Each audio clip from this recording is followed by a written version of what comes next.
ક્યારે આ નિંભર તંત્રના પેટનું પાણી હલશે? ફરી એકવાર રાજકોટમાં તંત્રના પાપે એક વ્યક્તિનું મોત નીપજ્યું છે અને આ ઘટનાને લઈને રાજકોટવાસીઓમાં ભારે રોષ જોવા મળી રહ્યો છે.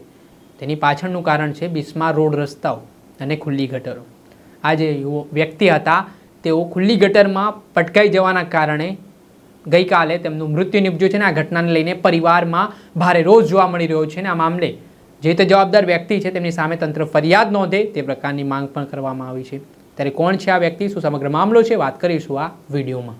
વૈષ્ણવજન તો તેને કહીએ જે પીડ પરાઈ જાનાને રે.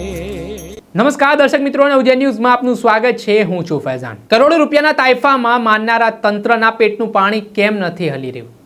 કેમ તે લોકોના જિંદગી સાથે ચેડા કરવાનું નથી છોડી રહ્યું? ત્યારે રાજકોટ મનપાનું તંત્ર ફરી એકવાર વિવાદમાં આવ્યું છે. જે વિવાદ પાછળનું કારણ છે રાજકોટમાં બિસ્માર રોડ રસ્તાઓની હાલત.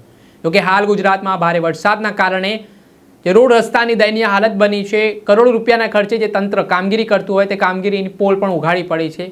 ત્યારે અવારનવાર રાજકીય નેતાઓ, વિરોધ પક્ષના નેતાઓ દ્વારા તંત્રને આવેદનપત્ર આપીને ઢંઢોળવાના પ્રયાસ કરવામાં આવતા હોય છે કે તમે એસી ચેમ્બરમાંથી અધિકારીઓ બહાર નીકળો અને કામગીરી કરો, નહીંતર નિર્દોષ લોકોના મોત થશે. પરંતુ આ તંત્રના અધિકારીઓનું પેટનું પાણી નથી હલતું. દર વખતે જ્યારે આપણે તંત્રની આદત જોતા હોઈએ છીએ કે આગ લાગે ત્યારે કૂવા ખોદવા જેવી સ્થિતિનું નિર્માણ થાય, તે જ પ્રકારની સ્થિતિ જોવા મળતી હોય છે. રાજકોટમાં તંત્રના પાપે એક વ્યક્તિનું મોત નીપજ્યા હોવાના સમાચાર મળી રહ્યા છે. કેમ એવું કેવું પડી રહ્યું છે? કેમ કે બિસ્માર રોડ રસ્તા, ખુલ્લી ગટરો, જેમાં કોઈ પણ પ્રકારે પ્રિકોશન ગટરની આસપાસ જોવા ના મળ્યું, તેના જ કારણે આજે એક પરિવારે પોતાનો મોભી ગુમાવ્યો છે. આ ઘટનાને લઈને પરિવારમાં ઘેરા પ્રત્યાઘાત પડ્યા છે.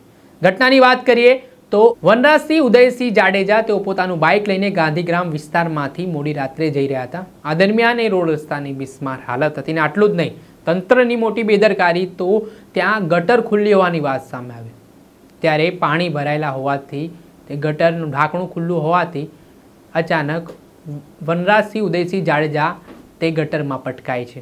આ બાદ તેમને તબિયત ગંભીર થાય છે અને તેમને તાત્કાલિક સારવાર માટે રાજકોટની સિવિલ હોસ્પિટલ ખાતે ખસેડવામાં આવે છે.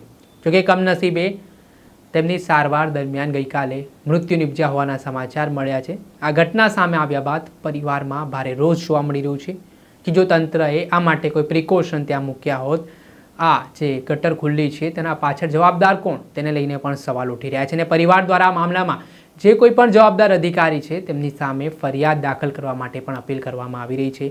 ને હાલ થોડાક સમય પહેલાં આ જ રીતે તંત્રની બેદરકારીના કારણે ટીઆરપી ગેમ ઝોનની પણ દુર્ઘટના સામે આવી હતી, જેમાં 27 જેટલી જિંદગીઓ આ ગેમ ઝોનમાં હોમાઈ હતી. ત્યારે એક બાદ એક આ પ્રકારની ઘટના સામે આવી રહી છે. તેમાં તંત્ર જવાબદારી નક્કી કરે, જે કોઈના પણ પાપે, જે કોઈની પણ બેદરકારી ઘટના બની છે તેની સામે કડકમાં કડક પગલાં લે, અને નહીંતર આવી જ રીતે માનવીને પોતાનો જીવ ગુમાવવો પડશે, પરિવારોને પોતાના મોભી ગુમાવવો પડશે.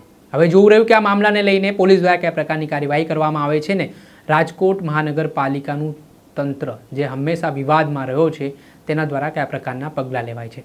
દર્શક મિત્રો, અત્યાર સુધીમાં બસ આટલું. આવા નવા વિડીયો સાથે આપણે માહિતગાર કરતા રહીશું. એટલે નવજીવન ન્યૂઝની ચેનલને આપ લાઇક કરી લો, સબસ્ક્રાઇબ કરી લો અને શેર કરવાનું ભૂલતા નહીં. વૈષ્ણવજન તો તેને કહીએ જે પીડ પરાઈ